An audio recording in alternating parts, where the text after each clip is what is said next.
verdade, essa apresentação, vou falar um pouco sobre quem eu sou, muito rapidamente, o que é ciências de dados, porque visão computacional está muito relacionada às ciências de dados em si, um pouco do histórico e tipos de sensores e imagens que tem, uma outra parte que daria um curso mais do que... Então, está bem superficial a apresentação, e alguns exemplos, focando mais no trabalho que a gente fez, né, aí no LACO, junto com a IOW aqui, com a universidade, e algumas visões futuras, o que a gente pode fazer junto e o que ainda tem por se fazer, beleza?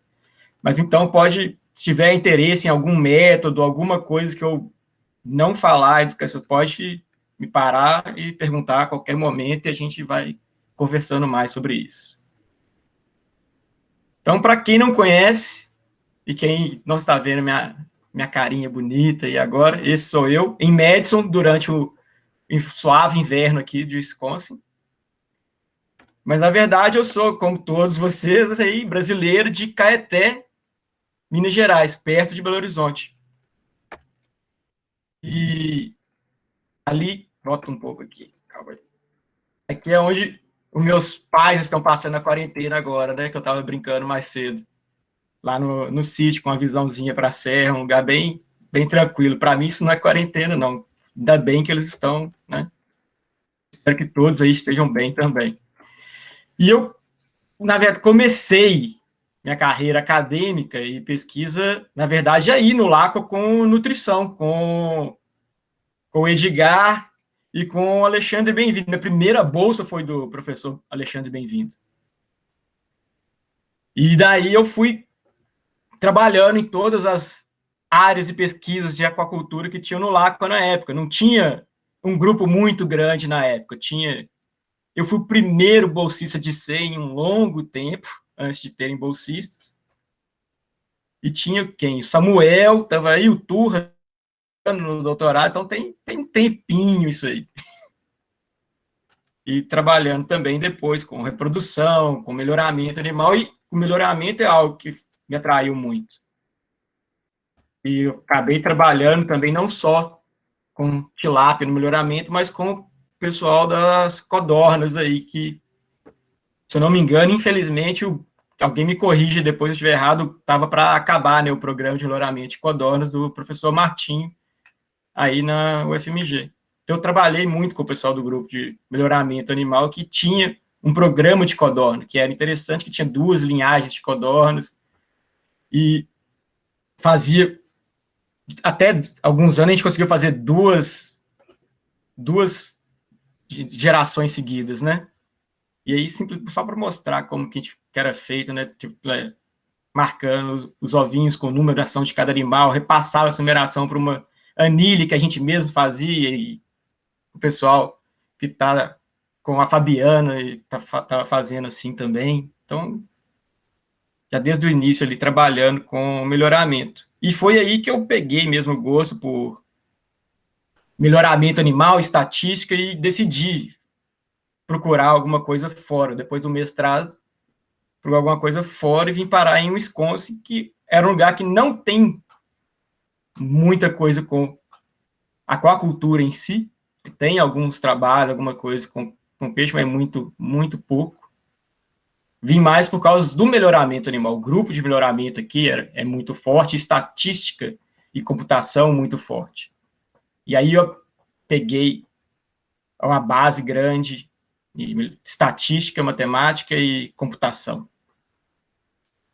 E isso dá uma abertura para falar um pouquinho do que seria a ciência de dados, né? Que nada mais é tipo análise de dados. O que é análise de dados? Extração, interpretação e estudo de informação que nós podemos obter de diversos bancos de dados. Não só bancos de dados de pesquisa em si, que foram delineadas, mas também bancos de dados públicos, bancos de dados abertos, bancos de dados que são dados observacionais, né, que podemos assim dizer. Não é algo que foi planejado do início ao fim.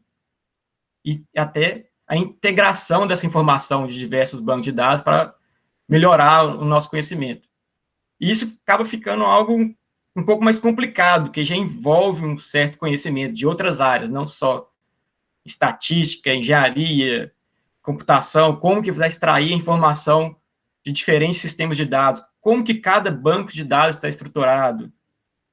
E no nosso caso, nosso conhecimento específico é muito importante também, tanto na aquacultura, quanto na economia, melhoramento animal, porque isso é algo que as pessoas que saem da estatística da computação não têm, esse conhecimento específico. Que tipo de informação que é importante? O que a gente gostaria de saber com relação a um sistema de produção, ou com relação a um experimento em si?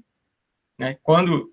Se os animais estão alimentando ou não, quanto de ração está dando, qual que é a duração de horas-luz, regime de luz que está sendo dado e de temperatura da água, coisas que às vezes o pessoal da estatística nem sabe o que é uma tilápia, por exemplo, está acostumado a comprar o peixe congelado no supermercado.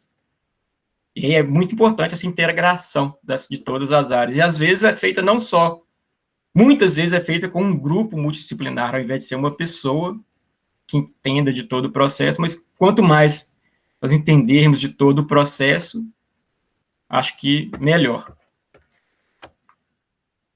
Então, simplesmente um diagrama de Venn ilustrando isso novamente, né? Que o cientista de dados hoje em dia em si nada mais é do que uma repaginada no que seria o estatístico, né? Antigamente, mas já pensando que você tem que ter diversos conhecimentos em estatística, conhecimento específico e também em computação, porque tem essa necessidade de trabalhar cada vez mais com diferentes estruturas de bancos de dados cada vez maiores e mais complexos.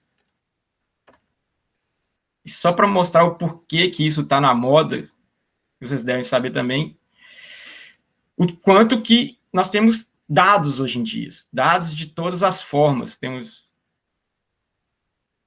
dados vindos da nossa casa, de celular, de todas as maneiras, e de forma cada vez mais crescente. Nesse histograma aí à direita, a gente pode ver, tipo, de 2010 para cá, o quanto que aumentou a quantidade de dados que existe no mundo, né? Tipo, tinha em torno de 2 zettabytes de dados acumulados na internet, e hoje em dia, que é gráfica de 2017, já tinha 26 zettabytes, predizendo que chegaremos a 150 aproximadamente em 2024, que é muita coisa, né? Cada vez mais o mundo está conectado, e isso nós podemos tirar vantagem disso para a nossa produção e para a aquacultura em geral. E aqui uma imagem de um projeto que a gente tem aqui na IOW, que é com gado de leite, mas simplesmente para ilustrar como que a gente pode integrar tudo isso, toda essa informação, nossas pesquisas, e também voltar isso para os produtores, né? Nós temos aqui, tipo, uma vaca e o bezerro que possuindo um brinco, que o brinco, na verdade, tem um RFID igual os que a gente tem nas tilápias, que a gente coloca sempre, né? E também aqui outros sensores que podem ser avaliados, ao invés apenas de ter um transponder, né, um RFID, por que não um sensor intradermal de temperatura, que já existe há muito tempo, e isso também pode ser utilizado no caso das vacas. Aqui poderia ser muito utilizado para detecção de cio, e também de doença, estresse, sensor de movimento, e o tema principal dessa palestra, que vai ser também câmeras em todos os lugares possíveis, né? No bebedouro, para o animal, e pegando características que a gente considera importante, talvez conseguir identificar o animal a partir da característica de como é a pelagem do animal e o focinho, que tem tipo impressão digital e com formação do animal em si, ligando toda essa informação que é coletada a um computador central, local,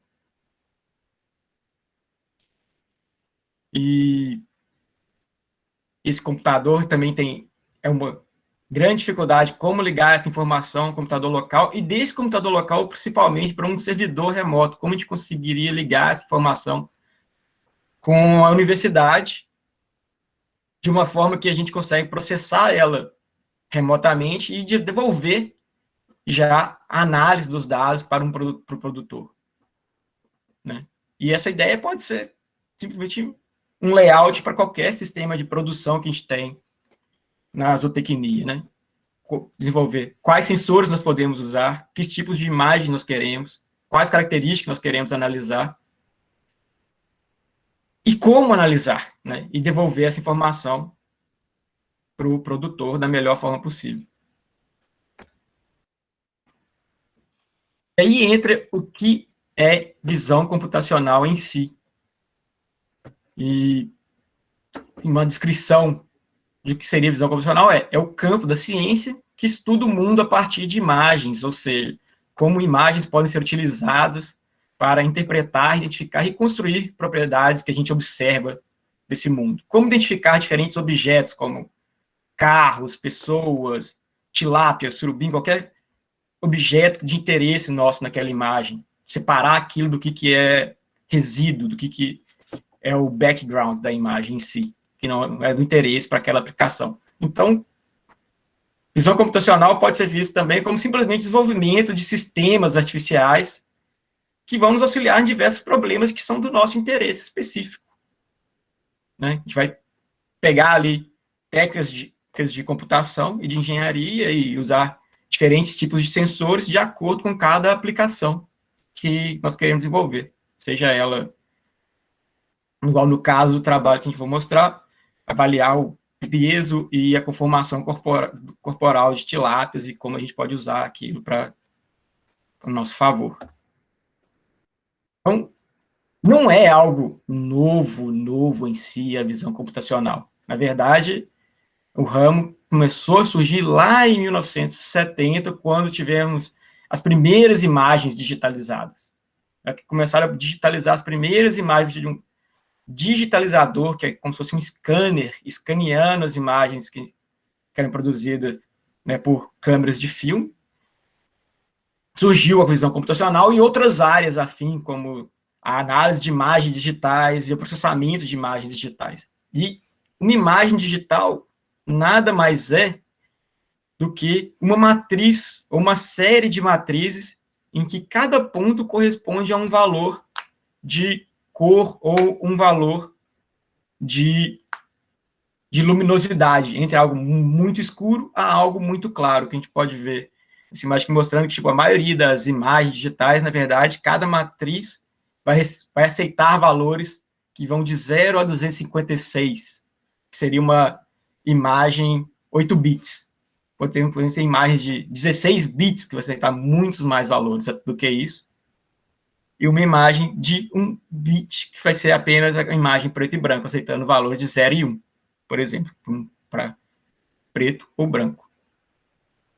Então, não é uma área de estudo antiga, e lá atrás já se pensava que seria muito fácil para o computador responder a perguntas que nós acabei de fazer, tipo, a gente identificar uma pessoa, uma árvore, uma casa, porque isso é muito fácil para a gente como ser humano. Nós treinamos isso, para isso ao longo da nossa vida. Mas, na verdade, essas perguntas são muito complexas para o computador em si. É muito fácil para o computador identificar qual o valor de cada pixel. Se é um cinza, se é um cinza claro, qual é o exato valor na escala de cinza, por exemplo. É fácil a gente conseguir identificar o que é uma linha, mas não é fácil, ainda não era fácil identificar estruturas mais complexas. E daí surgiram várias áreas de interesse dentro da visão computacional. Então, eu fui marcando aqui de azul, seria aquelas que são mais clássicas, que tem uma base mais na engenharia e na análise de imagens em si, como Structure from Motion, na verdade, como extrair a estrutura de um objeto a partir do movimento. Nós temos um background que é fixo e extrair em imagem em sequência aquele objeto. E outras áreas mais ligadas à computação mesmo, que saíram de métodos de machine learning, de aprendizado de máquina, como graphical cuts e face recognition, que são bem conhecidos hoje em dia e utilizados para identificação de pessoas a partir de características da imagem que são nada mais, nada menos do que características extraídas por um algoritmo. Não é como extrair, tipo, o que seria a altura de uma pessoa, mas são características computacionais, na verdade. E hoje em dia se fala muito mais de aprendizado de máquina, machine learning e deep learning, que é o aprendizado profundo, que nada mais é do que um aprendizado de máquina com algumas coisas a mais ali, que a gente pode até conversar sobre isso depois mais a fundo.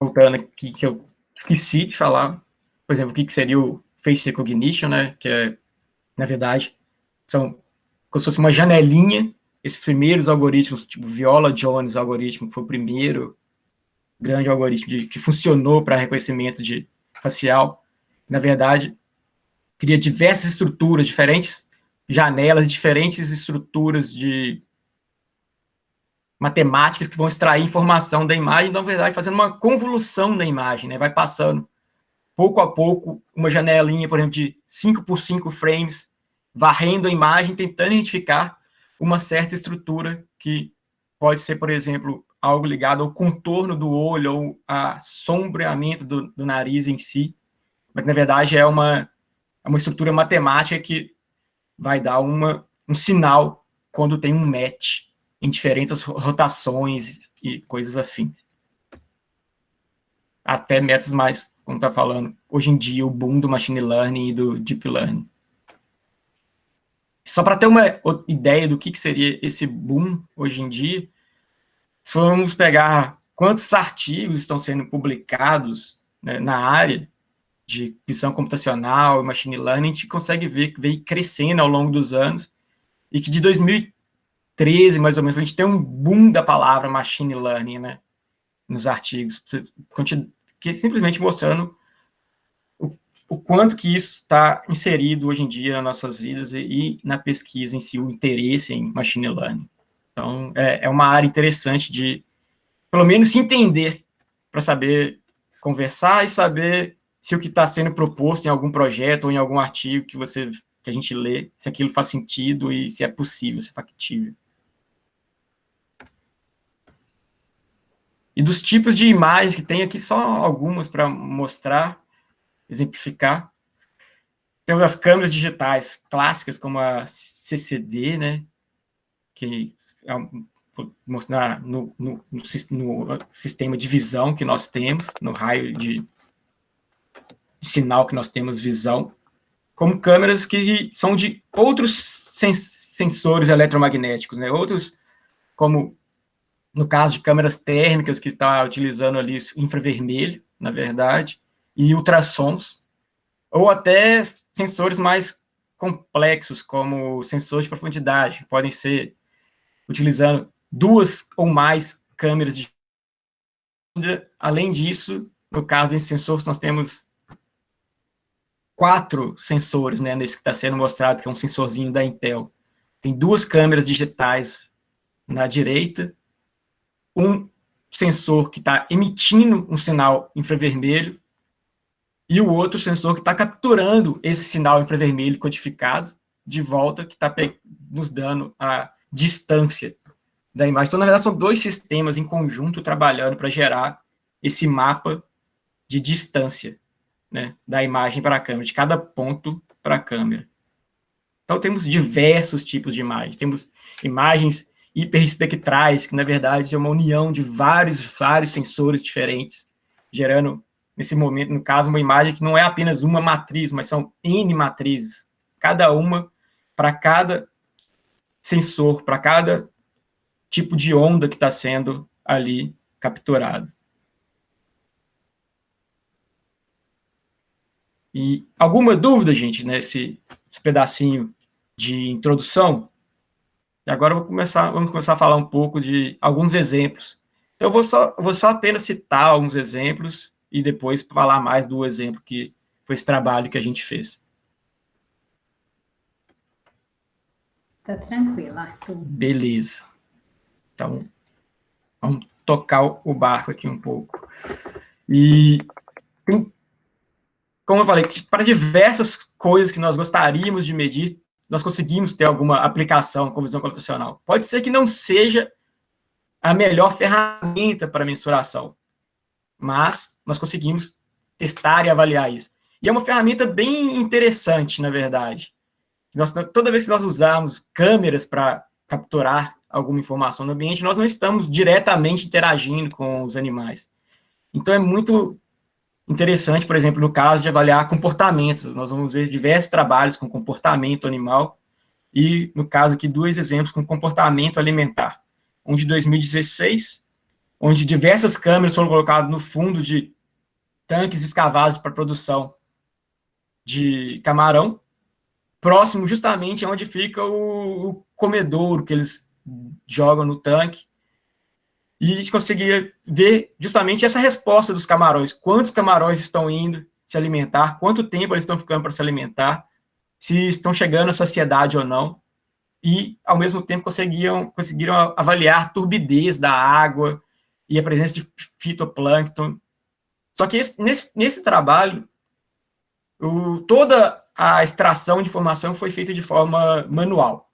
Eles colocaram em torno de até 9 câmeras nos tanques, essas câmeras ligadas a um computador central, que eles poderiam avaliar a filmagem, e utilizaram isso de forma manual para classificar as imagens. Por exemplo, se tem animais presentes para alimentação, no caso, tem circulado pellets presentes no fundo do tanque, para avaliar a presença de sobra ou não, em quanto tempo os animais estão se alimentando, e também o comportamento desses camarões. Então, ainda muito o sistema de captura do vídeo, muito interessante, mas a análise em si, muito rudimentar, feita de forma manual.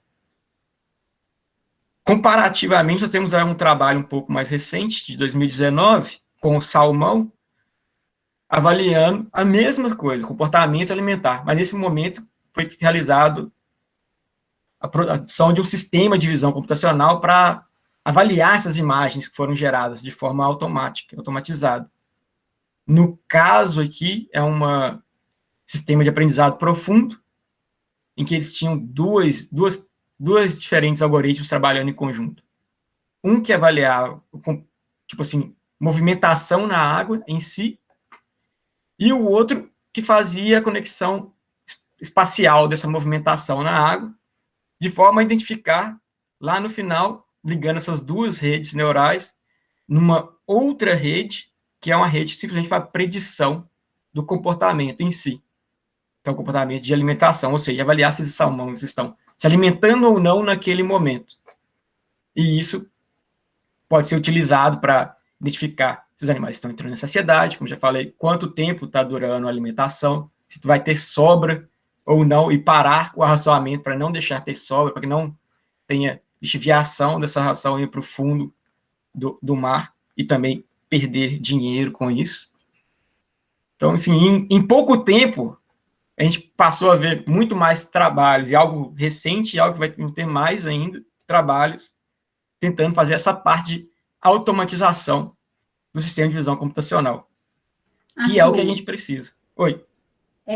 No primeiro trabalho de 2016, você só tem captação de imagem, então você Isso. não tem tratamento dela e nenhuma utilização de algoritmo para interpretar, entre aspas, assim, essas imagens. É isso, né? Tem o tratamento da imagem, mas muito de forma manual. Ah, tá. Tratamento de luz na imagem, tratamento de equalização do histograma, tratamento no ponto de ir na imagem, clicar de um ponto ao outro e ver quantos pixels estão fazendo o comprimento daquele camarão. Ah, sim. Isso é uma análise de imagem em si, mas tudo manual, né? Sim. Que a pessoa tem que pegar uma por uma e analisar, né? Isso. Isso gasta horas e horas, né? Pois é, o que é o clássico em si, na verdade, em análise de imagem. E no segundo, não. No segundo já é completamente oposto.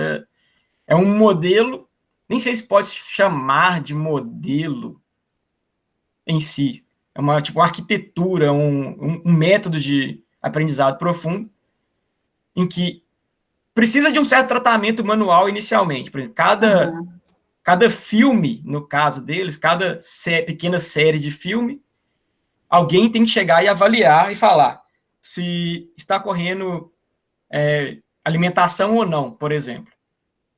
Quando se Sim. tem esse filme que a gente tem uma variável resposta, vamos dizer assim, que nós queremos predizer, a gente pode criar um modelo preditivo, né? Essa arquitetura de network toda que vai tentar identificar qual que é a variabilidade dessas imagens e o que está gerando essa informação de estão se alimentando ou não, Sim. e predizer isso agora de uma forma automática. Acho que a grande vantagem do segundo é que você gera um produto, né?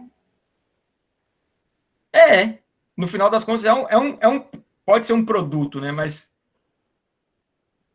o principal é esse fator que, tipo, no segundo não tem já uma necessidade de alguém estar analisando as imagens, e agora a gente tem uma ferramenta, né, que pode ser utilizada pelos produtores. Sim, sim. Não, bacana. Obrigada. A ideia era essa. É isso mesmo? Mais alguma coisa? Não, era isso. Obrigada. Beleza. E passando para outros exemplos, mais um exemplo um pouco mais clássico, mas outra área também interessante, que tem muita coisa, na verdade, que é a área de qualidade de carne, qualidade de pescado. E aqui mostrando já um animal foi abatido, né? Mas para a identificação de lesões no animal. Temos lesões na nadadeira, lesões no corpo do animal. E, na verdade, são diversos algoritmos trabalhando em conjunto. O primeiro é que tinham 3 câmeras posicionadas em diferentes posições, próximo a uma mesa de operação, onde o animal estava colocado em cima, gerando uma informação tridimensional desse salmão. A partir dessa informação, eles conseguiram remover o background, na verdade era um fundo branco, extrair as nadadeiras, similar com o que eu vou mostrar mais para frente do próximo trabalho, e identificar o corpo desse salmão. Então, via o que tinha de lesão nas nadadeiras em si. E o outro lado é pegar a imagem lateral do indivíduo e identificar, a partir de técnicas clássicas de análise de imagem, como threshold e threshold, na verdade, era simplesmente criar um ponto de corte ali nas cores, né? Identificar o que está mais escuro em si. A gente pode ver, por exemplo, onde tem a lesão, está muito escuro, onde tem a nadadeira, está muito escuro, o dorso do animal está mais escuro. Então, tem um certo resíduo ali de noise do que está muito escuro, por exemplo, na imagem. E depois, usando um morfológico, deve ter sido closing, que, na verdade, vai apagar tudo que é pequeno nessa imagem até ficar simplesmente um ponto muito grande, identificando, no final, onde tem áreas de lesão no corpo desse animal. O que vai classificar, no final das contas, como sendo um peixe de melhor qualidade ou não para venda em diferentes setores. É um peixe que pode ser utilizado para venda como um peixe inteiro, então tem que ser retirado o couro e cortar e vender apenas pedaços do filé que não estão prejudicados. E ainda nessa área de qualidade de pescado, também é muito interessante as análises utilizando sensores hiperespectrais, né? No caso aqui, simplesmente uma análise mostrando o resultado do algoritmo criado nesse trabalho de 2019, onde a qualidade, né, do pedaço de filé é avaliada do dia 0 ao dia 12 a partir de um sensor hiperespectral e mostrando quanto muda a classificação sensorial ao longo dos dias do que é observado. Ou seja, essas imagens podem ser, sim, utilizadas para classificar a qualidade do pescado, porque tem uma grande correlação entre um peixe fresco e a imagem muito diferente da imagem que seria de um peixe não fresco, já com 12 dias de prateleira ali.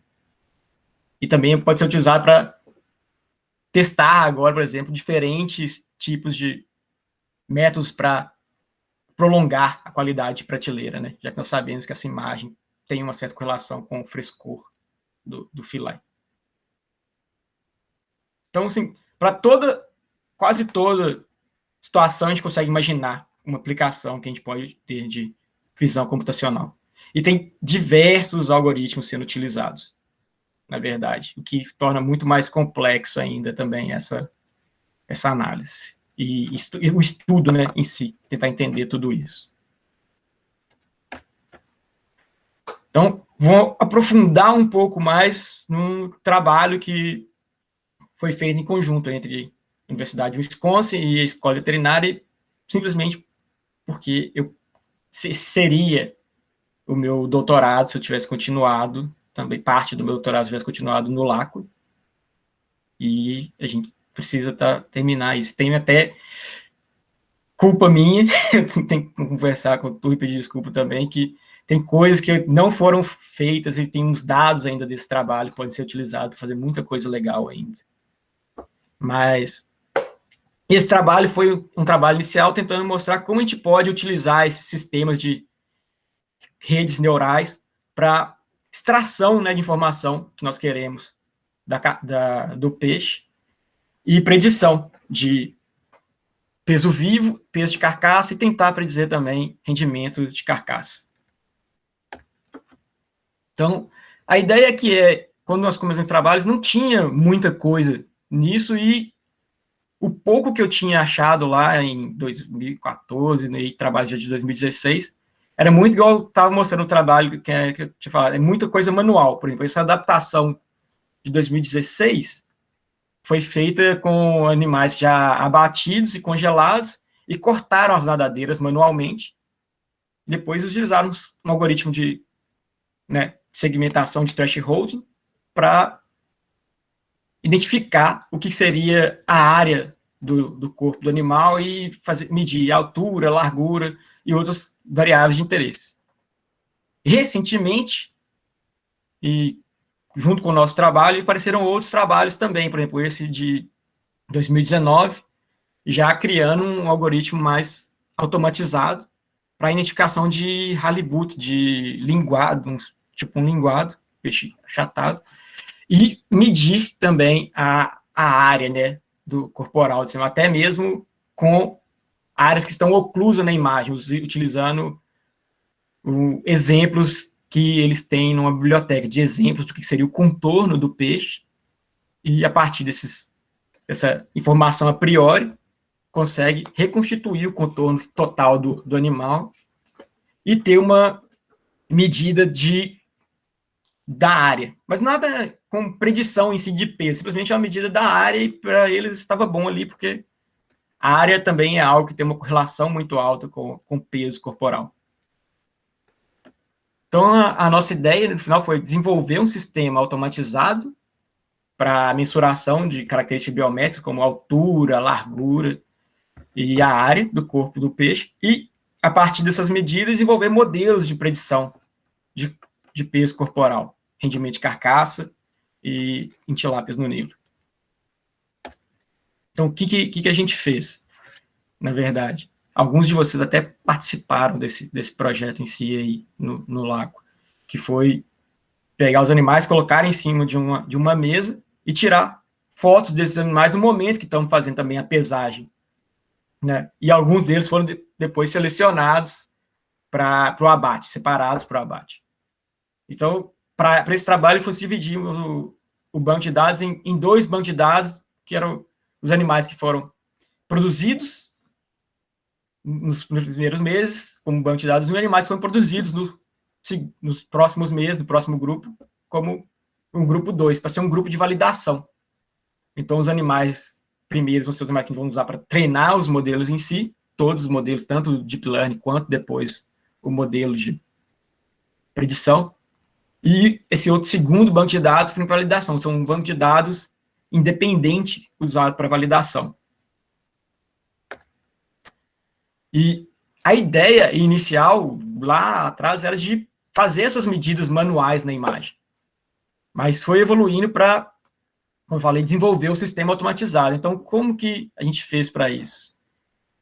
O que era fácil de fazer era automatizado inicialmente, identificar o animal na imagem, apenas. Tem um peixe ou não nessa imagem, já que nós temos um fundo verde, usando os algoritmos clássicos de segmentação, a gente transforma essa imagem do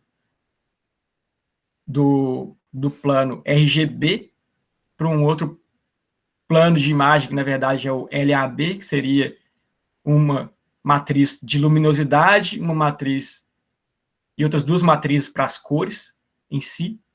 Então a gente consegue identificar muito bem o que é o plano de fundo verde dessa forma. Usando a segmentação nesse threshold, a gente consegue, no caso, então, remover o que é verde da imagem, ficando com o peixe e com o suporte ali da câmera e outras coisas que são, caso, como se fosse falar, resíduo dessa imagem. Processamento e limpeza dessa imagem para identificar o que é o peixe no final, e nós temos uma imagem apenas com a tilápia. Mas é muito difícil para fazer isso, tudo automatizado, também extrair a nadadeira do peixe. E a tilápia, às vezes, fica com a nadadeira toda aberta, toda fechada, e isso vai mudar um pouco ali a área, as nossas predições em si.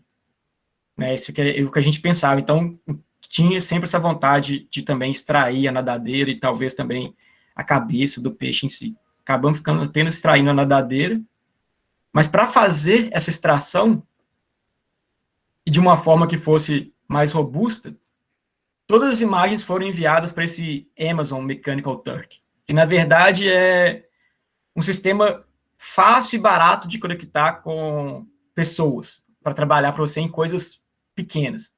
Então, o que a gente pediu para o pessoal lá fazer foi, apenas identifica para mim o que é a nadadeira do peixe, faz um corte entre o que é corpo do peixe e nadadeira, separando o corpo da nadadeira e do plano de fundo.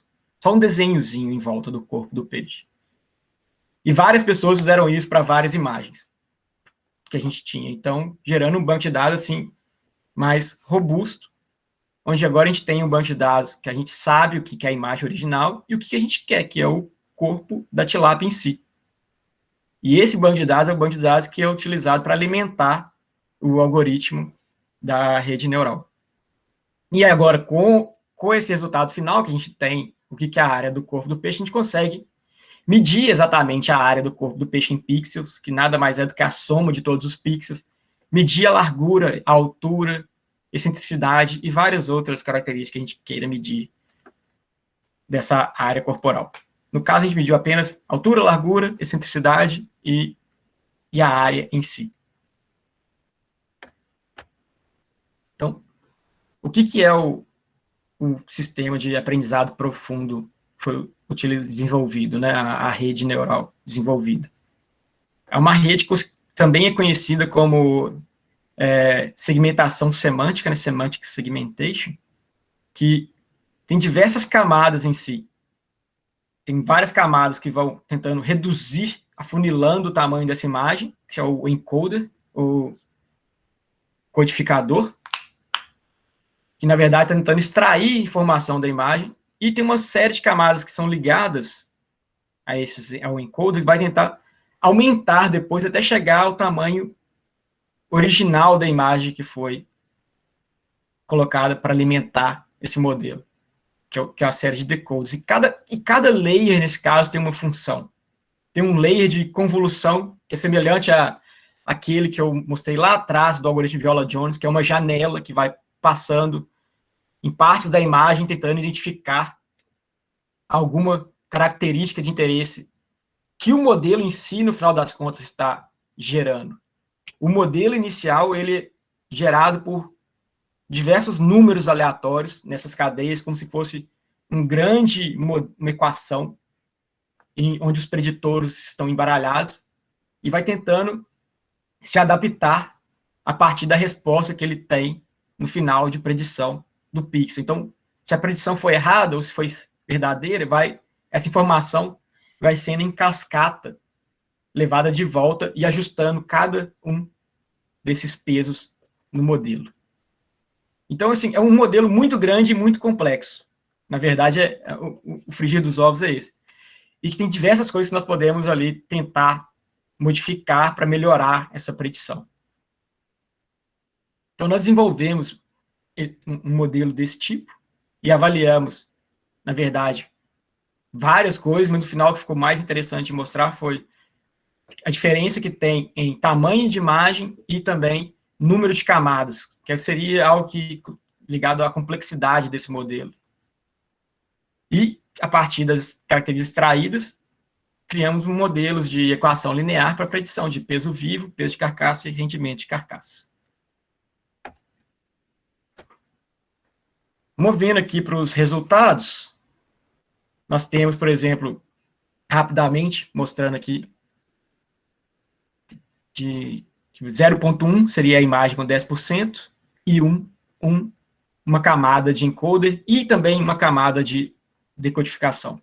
0,2, 20%. Então, nós temos de 20% a 40% do tamanho original da imagem, imagens reduzidas, e de 1 a 5 grupos de encoder e decoder, decodificadores e codificadores. E o que a gente consegue ver na acurácia e na interseção ou sobre a união é que modelos, quanto mais camadas for ficando, melhor a predição no caso, mas de 4 para 5, por exemplo, tem uma decaída muito grande, geralmente.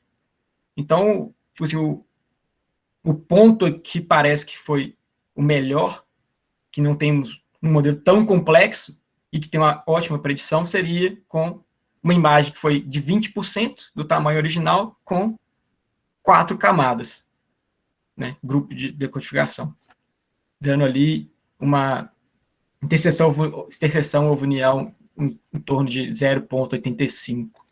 Mas isso é para a imagem como um todo. O que a gente gostaria mesmo de ver era para as coisas, para as 3 classes que nós temos. Por exemplo, background, sempre tendo uma classificação ótima, porque muita coisa da imagem, na verdade, é background.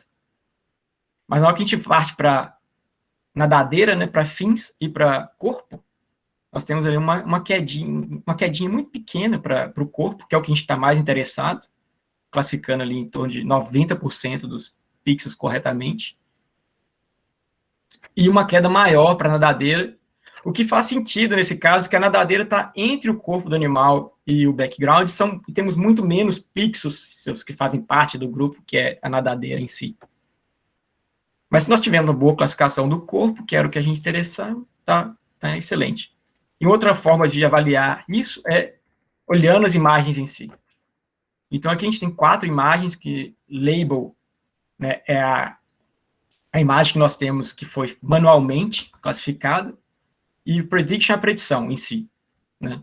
Então, a gente consegue ver que foram pegas, tipo, aleatoriamente no grupo. Tem essa primeira imagem sendo a melhor de todas as predições, praticamente perfeita a predição, e outras imagens, como a número 2 e a número 3 ali, e a 4, tem algumas áreas fora do corpo do peixe sendo preditas erradamente, tipo, você tem uma sombra muito grande em torno do corpo do animal sendo predita como nadadeira, algumas áreas com luminosidade, onde, dependente da hora do dia, ou se foi pega uma foto que foi tirada dentro do lago, ou dentro das estufas, ou no campo, na fazenda, tendo uma certa diferença de luminosidade, essas imagens não foram tratadas hora nenhuma, tendo uma diferencinha pequena ali.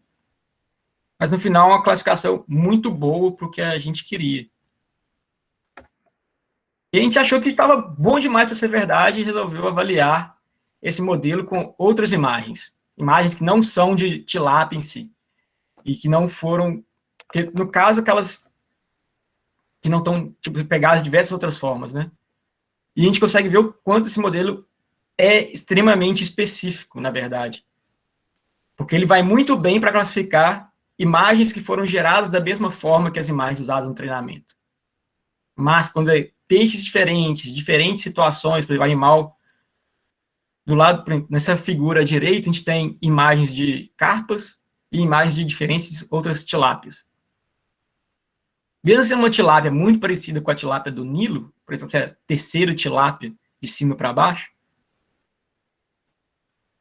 por ter um fundo que, na verdade, é uma rede, não é um fundo plano, a gente ficou quase tudo como sendo o corpo do animal, ou seja, o algoritmo que nós criamos, na verdade, está pegando a textura das escamas para identificar o que é o corpo do peixe. A primeira imagem de tilápia, por exemplo, apesar de ter uma cor completamente diferente, forma corporal completamente diferente das tilápias que nós temos, por ser um plano de fundo completamente azul, identificou muita coisa como background, muita nadadeira como background, e o corpo do animal em si, praticamente, sendo completamente pego como corpo da tilápia em si. Então, o que quero mostrar aqui é que esses algoritmos são muito fáceis de ter um overfitting em si, e eles são muito específicos. Se a gente quisesse, na verdade, ter aplicação em outras áreas, a gente teria que treinar com outras imagens também, o que não foi feito. E aqui uma avaliação mostrando a eficiência, né, do modelo em si, dependendo da capacidade computacional. E eu só queria ilustrar, em vez de ficar falando muito aqui, não, que quanto mais complexo o modelo, maior a capacidade computacional que nós precisamos. Se a gente for avaliar de cima para baixo, são os modelos mais simples, né, descendo mais complexos. Se olhar em GPU time, seria o tempo que é gasto para predizer uma imagem no computador que tem GPU, na máquina que tem GPU, que esses modelos são otimizados para GPU. O modelo que a gente escolheu no final como melhor, ele demora 0,2 segundos para classificar uma imagem, quase que instantaneamente, o que é ótimo para a gente, se quisermos realmente colocar isso no campo. Mas, por exemplo, se nós estivéssemos usando CPU e um computador, usando a imagem mais pesada, o modelo mais pesado, demoraria 33 segundos para classificar uma imagem, né? Meio minuto ali. Então, teria essa dificuldade de ter que ficar esperando para ter essa classificação. Na verdade, a gente acabou vendo que o modelo que a gente selecionou não tem esse problema. Não teria esse problema. Agora, mudando já para as características que foram extraídas da imagem depois, já que nós temos a área do corpo do animal, que seria a área corporal, AC, comprimento do animal, a altura, excentricidade, peso vivo, peso de carcaça e rendimento de carcaça. O que a gente consegue ver claramente é que a área corporal tem uma grande correlação com o comprimento, com a altura e também com o peso do animal e com o peso de carcaça. O que é o que a gente já esperava, visto de outros trabalhos que a gente tinha anteriormente feito no grupo, né? E tinha também, a gente já esperava algo que tivesse uns resultados melhores, mas a gente tem alguma ainda relação ali com carcaça, tem alguma correlação positiva de alguma das características com o rendimento de carcaça em si. Mas passando para os modelos que nós desenvolvemos, a gente conseguiu ver que, por exemplo, um modelo simples, considerando a área corporal e a área corporal ao quadrado, ou a área corporal elevada à potência de 1,5, ou elevado a 2, simplesmente a área corporal ao quadrado, tem um resultado, por exemplo, um R2 na validação em torno de 0,96, 95, e esse mesmo valor no banco de dados de treinamento. Ou seja, é um modelo muito simples, muito robusto para predição de peso. Então, ao invés de ficar secando a tilápia e colocando em cima da balança, a gente simplesmente pode passar esse animal por uma câmera que está com um background parecido, hoje, se a gente quiser fazer, e ter uma predição de peso muito próxima a que seria utilizando a balança. E o mesmo para o peso de carcaça, já que tem uma correlação muito alta entre peso de carcaça e também a área e o peso vivo. Agora, para rendimento de carcaça em si, os modelos tiveram um R2 muito baixo, de 0,5, tanto no treinamento quanto na validação, mostrando que tem alguma, apesar de ter correlação, tem muito ruído, e o modelo não é capaz de pegar exatamente qual que é a variação de carcaça em si. A gente precisaria ali de, agora, nesse momento, de identificar outras variáveis, outras formas para tentar predizer rendimento de carcaça. E ver como que a gente melhora isso. Então, conclusões desse trabalho são exatamente, como eu estava falando agora, a gente conseguiu desenvolver um método automatizado. Se a gente quiser hoje utilizar, a gente pode simplesmente passar a tilápia por cima de uma mesa que tem o fundo verde, e a gente tem peso, altura, largura e rendimento de carcaça desse animal. É algo próximo dele que a gente poderia utilizar. Mas não temos ainda algo para rendimento de carcaça em si, desculpa. Para rendimento de carcaça. Então, parte dessa quantidade que não foi utilizada, tem uma, além dessa imagem lateral, a gente tem uma imagem dorsal do animal, que seria muito semelhante à imagem se nós tivéssemos uma câmera no topo de um tanque-rede, por exemplo, pegando vídeo desses peixes. Essa era uma imagem que seria interessante continuar esse trabalho, né? Ver se a predição para rendimento de carcaça é melhor utilizando a largura ali do peixe e também ver como que a gente prediziria peso utilizando essa imagem dorsal.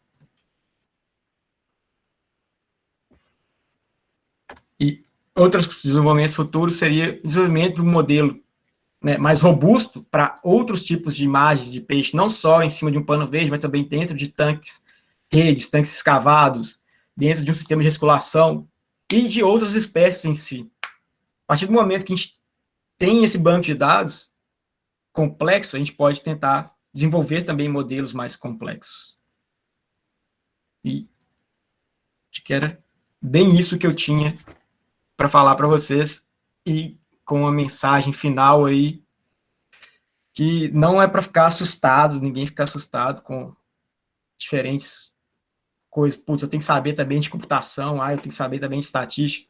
Aos poucos, se for o interesse, aos poucos você vai pegando e vai desenvolvendo, e no momento você vai ter uma bagagem muito maior, e é um processo que é gradativo e que nunca para, assim, nunca pode parar de tentar aprimorar e melhorar também. Beleza, gente. Obrigado. E vamos passar para discussão. Acho que deve estar acabando aí agora também. Vamos ver se alguém tiver alguma pergunta. Bacana demais, Arthur. Pessoal, alguém tem alguma dúvida aí? Agora é a hora. Quem tiver, pode ficar à vontade. Pode abrir o Peter. Pode abrir o microfone aí, Peter. O Peter vai falar comigo aqui, que a gente está no laboratório hoje. Beleza, então. O Arthur, prazer em te conhecer. Muito legal a sua apresentação, gostei muito. Aí eu queria saber, você falou que não deu muita boa correlação de rendimento de carcaça, né? Com as imagens, a área. Isso. Deixa eu voltar aqui para a apresentação. Pode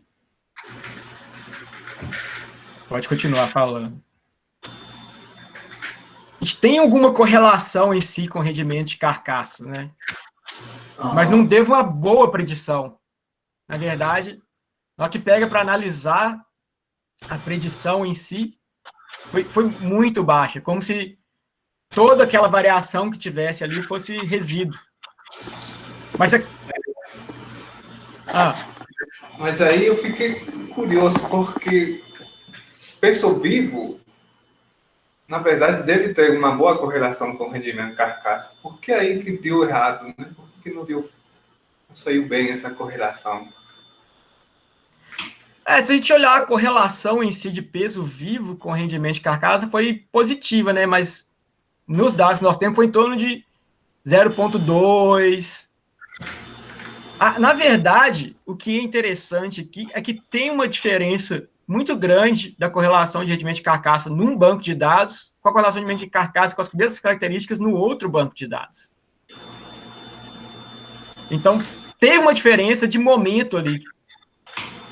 E agora eu não lembro mais se a gente mudou, quem fez a limpeza da carcaça, alguma coisa tem de diferença que teve essa correlação diferente.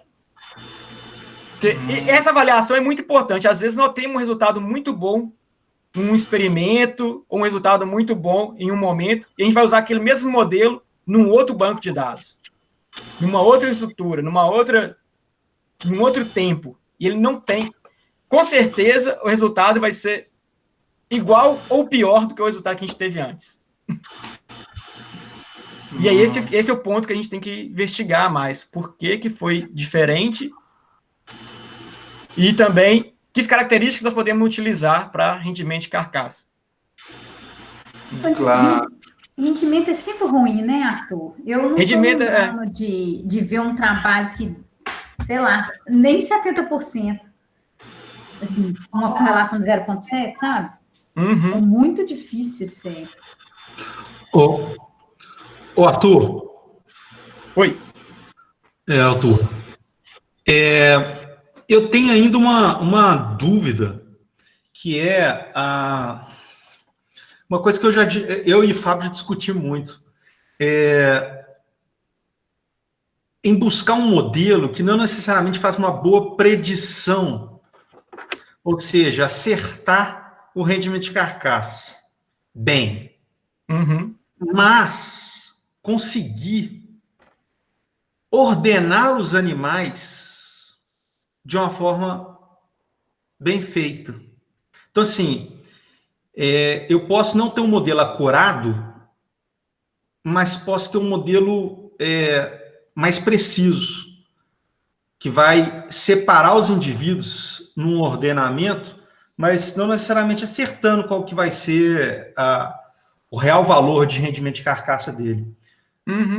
Essa é uma ideia, porque assim, no programa não necessariamente eu preciso ter o dado real de rendimento, o dado mais próximo do rendimento de carcaça, e na verdade eu preciso ter só um ordenamento de o que é melhor, o que é pior, e aí escolher o indivíduo. Você acha que existe ainda possibilidade de explorar esses dados aí em cima de alguma coisa nesse sentido? Tem. Isso era uma ideia assim, bem lógica em cima do que fazer aqui, né? Tipo, a gente tem o rendimento de carcaça e por que não, ao invés de tentar predizer o valor do rendimento de carcaça, não tentar predizer uma classe de rendimento de carcaça, né? Animais que têm alto rendimento de carcaça, médio e baixo rendimento de carcaça. Conseguir se classificar dessa forma já era algo bem legal, que aí é bem em cima do que seria uma correlação de PI, seria tipo, correlação de Spearman em si, para olhar, né, qual que é a classificação em si ali.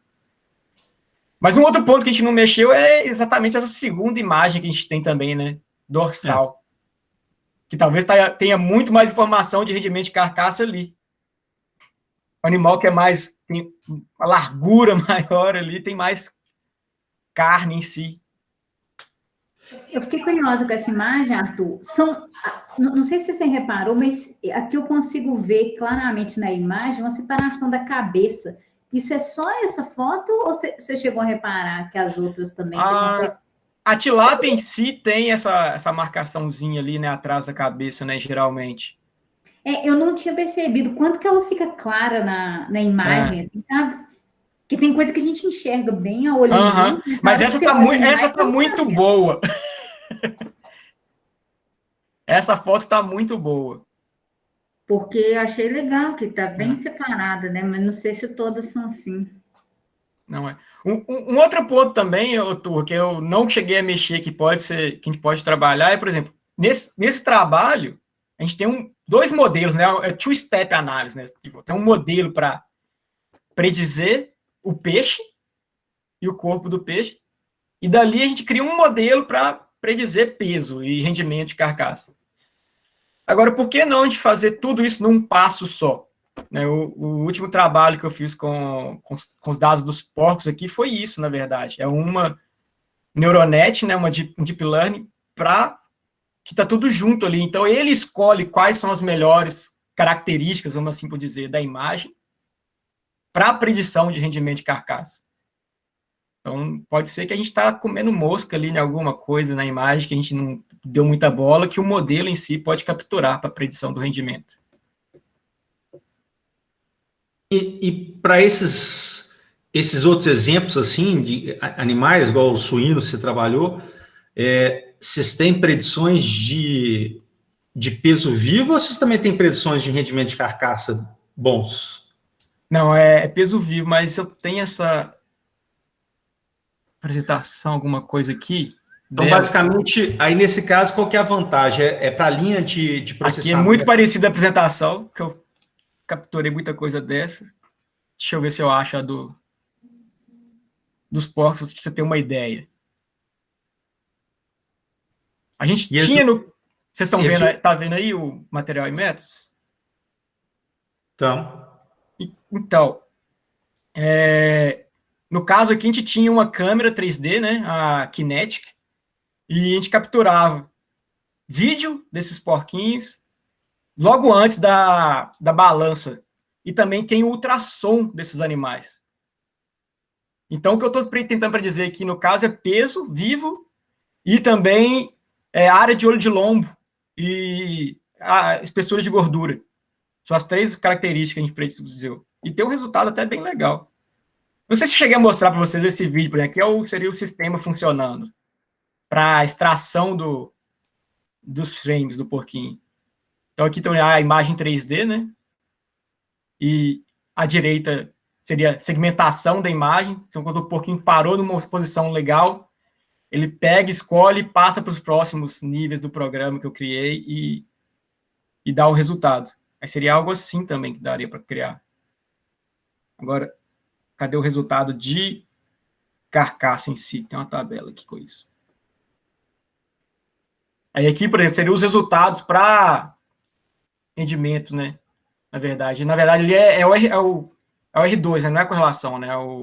A correlação ao quadrado preditivo. Então, para peso, é um R2 lá em torno de 0,86, igual foi para peso, mas para características de rendimento, igual comprimento, né, de área de olho de lombo, 0,5 e de gordura, 0,45 ali. O que é bem legal, até porque a correlação de ultrassom mesmo com o valor bruto da carcaça, né, não é muito boa. E isso usando o Deep Learning como um todo, né, sem fazer a extração de figura e nada. Ele que está, o modelo em si do Deep Learning desenvolvido, que está pegando a imagem, extraindo as características e utilizando a predição, tudo automatizado. Então, tipo, muito menos trabalho, na verdade, depois que o modelo estiver pronto. O problema é fazer esse modelo, né? Fazer ele funcionar, que eles são bem complexos. E Arthur, e no caso de imagens dos animais em movimento, por exemplo, dentro de um tanque,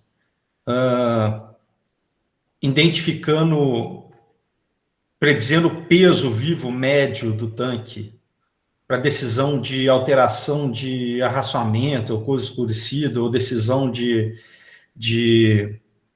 despesca, ou decisão, ou o próprio acompanhamento da curva de crescimento. Você já viu isso? Isso já está rodando assim? Você viu exemplos disso aí acontecendo e funcionando mesmo, assim? Ainda não. Na verdade, ainda não. Eu sei que tem muita gente interessada nisso hoje em dia. Mas ainda não vi nenhum exemplo. Eu posso predizer que nos próximos anos vai ter algo do jeito. Se a gente não fizer, alguém vai fazer. Mas ainda não. Eu avaliei um artigo disso recentemente. Mas estava bem mal feito ainda. Então, o que a gente tem de salmão aí e tal, de imagem, na verdade, é no máximo o movimento, tá sobrando ração, não tá sobrando ração, tô enxergando a ração cair e passar, coisa desse tipo. Ainda não tem nada mais detalhado do que isso. Exatamente. Mas vai aparecer, né? Na verdade, que o que está fazendo a maior diferença hoje em dia na área de visão computacional são esses modelos de aprendizado profundo. Muita coisa que era difícil de ser feito, que precisava tratar muito bem a imagem, ou ter um sistema de aquisição da imagem muito, muito bem feito, para as imagens serem muito iguaizinhas, assim, com esses modelos não está precisando tanto mais. Então está aparecendo muita aplicação legal. Eu acho interessante como é que as coisas são perigosas, né? Eu tenho certeza absoluta que eu vi uma palestra, uma apresentação na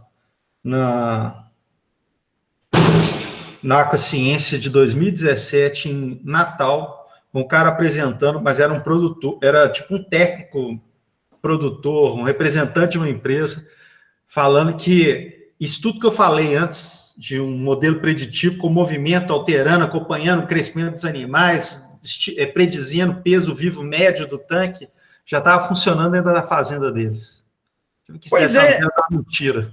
Eu lembro de ter visto isso com você. Eu lembro de ter visto reportagem de uma empresa brasileira fazendo isso, os videozinhos da tilápia, tinha câmera lá. Tanque rede, lá no tanque rede. Isso. E morreu, né, esse negócio. Porque eu acho que o cara deve ter falado o que eles estão esperando que aconteça nos próximos anos e mascou como se já estando acontecendo, né? Aquele marketing vagabundo de aluno da turma. O problema de fazer isso é exatamente a expectativa, né? Você cria um marketing, você cria uma expectativa e não deliver, não tem o produto no final. Na hora que chega lá, que começa a vender, os produtores reclamam que a predição tá ruim, que o sistema tá falho e acabou, né? Queima o filme. Eu não sei, porque realmente sumiu. Eu vi isso, eu achei legal pra caramba e nunca mais ouvi falar, então... E uma coisa importante que o Arthur falou, que você sempre tem que testar numa amostra independente para ver se o modelo está funcionando, porque às vezes a pessoa testa muito numa situação, exatamente o que ele falou, muito numa situação específica, e aí tá tudo funcionando. Aí vai transportar aquela situação para outra fazenda e nada funciona. Então, é porque tem essa parte inicial de teste, você tem que ter bastante segurança no algoritmo e na previsão para diferentes situações, né? Porque senão você vai ter problema com isso depois. Arthur, eu tô com uma dúvida aqui. Você mostrou esses artigos de salmão e tudo que o pessoal, esse que gerou a dúvida no Turra. Qual o tipo de aparelho que eles estão usando? Tipo, é uma câmera comum, é algo GoPro, é algo normal? Porque a minha dúvida para salmão é tranquilo, que a água tem que estar limpinha, tem que estar transparente. Agora, e para trabalhar com isso num viveiro, num biofloco? Qual que seria essa solução? Porque eu não sei, a turbidez é bem mais alta do que num tanque de salmão, né? Boa pergunta, mas então, isso é algo que a gente tem que testar, na verdade. Igual a imagem do tanque lá de camarão, é uma câmera digital comum, várias que eles colocaram dentro do tanque, para conseguir pegar alguma coisa. E era tanque de produção de camarão. A gente consegue ver o camarão. Então tem uma distância ali, né, que é visível quando o animal está perto do tanque. Até mesmo em tanque escavado e em biofloco. O que seria legal é testar, colocar diversos sensores ali dentro do tanque. Porque cada um vai ter como se diz, cada sensor tem seus prós e contras. Uma câmera digital geralmente é mais barata, né, e vai pegar a imagem colorida ali, que tem muita informação. Mas, às vezes, porque está muito turvo, seria legal testar outros sensores. Tipo sonar, ou uma câmera de profundidade. Mas tem que ver se essa turbidez, como que ela também vai afetar esses outros sensores, né? Então, tem muito prós e contras aí. Entendi. Mas tem várias formas de se burlar também. A ideia agora é assim, você mostrou que tem outros tipos de sensores também, né, que dá para usar e gerar a imagem também e interpretar. Bacana. Mais alguém, pessoal? Uma mensagem que eu queria falar de cima disso que você falou, que hoje em dia está muito mais fácil de se desenvolver essas tecnologias utilizando machine learning. Está muito mais fácil de se aplicar. Então, tem muita informação para estudar, e para onde pegar e aprender, e também como utilizar. Então, uma hora boa é agora para aprender esse tipo de coisa. E todas essas discussões que a gente teve, tá assim, eu nunca vi, mas está evoluindo muito rápido. Pode ser que daqui a 6 meses, 2 meses, alguém vai lá e solta exatamente algo assim, né, na pesquisa. Ou tem uma empresa aí desenvolvendo uma startup, que hoje em dia a moda é startup, né? E daqui a um tempinho aparece aí um produto que a gente nem esperava. O engraçado é assim, aí em BH, não estou em Unai agora, mas em BH, a república onde eu moro, são 2 caras estão do doutorado na ciência da computação e trabalham justamente com visão. A gente troca muita ideia e eles falando que para eles é muito comum. Então, os trabalhos que eles têm lá câmeras monitorando rota de fuga de plataforma de petróleo. Assim, o software, né, o programa, o algoritmo que eles rodam, ele identifica se tem alguma coisa impedindo uma rota de fuga. Deu incêndio, se tiver alguma coisa, ele vai notificar.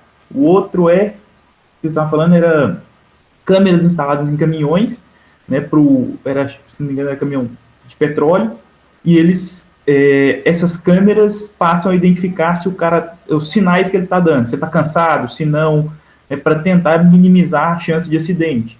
Então, inclusive, eles brincaram, eles falaram assim, Tomás, para nós, para a gente fazer alguma coisa dentro da área sua, é mais difícil, porque eu tenho que aprender a sua área. A galera que tá, né, que veio da veterinária, veio da biologia, que veio da zootecnia, né, ou da aquacultura, se ela entender como que programa, é muito mais fácil porque ela já sabe o problema, ela só precisa entender como resolvê-lo, né, de forma escrita, né, pelo software. E o Lutson já falou muito disso também, que isso está bem na crista da onda, assim, as coisas estão acontecendo muito rápido, e eu acho que é um bom campo de trabalho, assim, de atuação, né, que tem muita chance de dar certo. Não, mas é bem isso, mas acho que é muito questão de interesse também, pessoal. Tipo, aqui com a gente agora tem 2 pessoas que são da computação, né, que vieram para o nosso grupo, estão migrando para a área de produção animal. E o grupo em si é constituído, pessoal, que saiu da área animal e que tem essa cabeça mais de estatística, melhoramento, que a gente tem essa base. Se for alguém que veio do melhoramento animal em si, é obrigatório ter essa base. De saber Você não contou seu pé no ISEX, não, né? Não contei, mas foi a passagem de um ano rápido. Você tem um pezinho no ISEX antes, né? Antes de entrar na veterinária, que ela tá lembrando ali, eu fiz 1 ano de engenharia mecânica no ISEX. Mas hoje em dia é muito maior a minha presença na área de estatística e matemática do que era, né? Mas é isso, galera. Tem que ir em cima mesmo e estudar. A verdade é essa. A hora que você pega para fazer, que você vai ver o quanto que o buraco é fundo. Bacana, Arthur. Muito obrigado, cara. E se alguém tiver mais uma dúvida, agora. Se não, queria agradecer o Arthur pela participação, pela disponibilidade, né? Agradecer a ECA que conseguiu o tempo na agenda do Arthur para ele poder apresentar para a gente. Mas uma área muito boa, um tema muito bacana. Obrigado. Nada, que isso. Que precisar, só falar. Estamos aí para isso. Que isso. Tem muita saudade, muito carinho pelo Laco e queria voltar a mexer nesse trabalho, na verdade. Tem muita coisa parada dele que eu queria mexer e outras ideias também que vocês tiverem aí, quiserem ajuda e tudo, é só falar. Obrigada, Arthur. Tá bom. E a gente fala mesmo, a gente te amola aí sempre que possível. Papai. Obrigado, Arthur. Então é isso, pessoal. Muito obrigado a todos. Oi, Fran. Um abraço. Oi. Lembrar que hoje ainda tem a segunda palestra à tarde. Ah, tá. É porque a Grace agora tá trabalhando, né? É duro falar isso, né? A gente é estudante, a gente fala que não trabalha, não, mas a gente trabalha muito, né? Mas agora ela concursou às 6 horas. Vai ter a palestra dela, que é a avaliação da relação arginina e lisina para diferentes materiais genéticos de tilápia do Nilo. Aí a gente conta com a presença de todos aí de novo. Certinho? Obrigadão, pessoal. Obrigadão, Arthur. Tchau, tchau. Obrigado. Até mais, gente. Até mais, pessoal. Obrigadão. Boa tarde.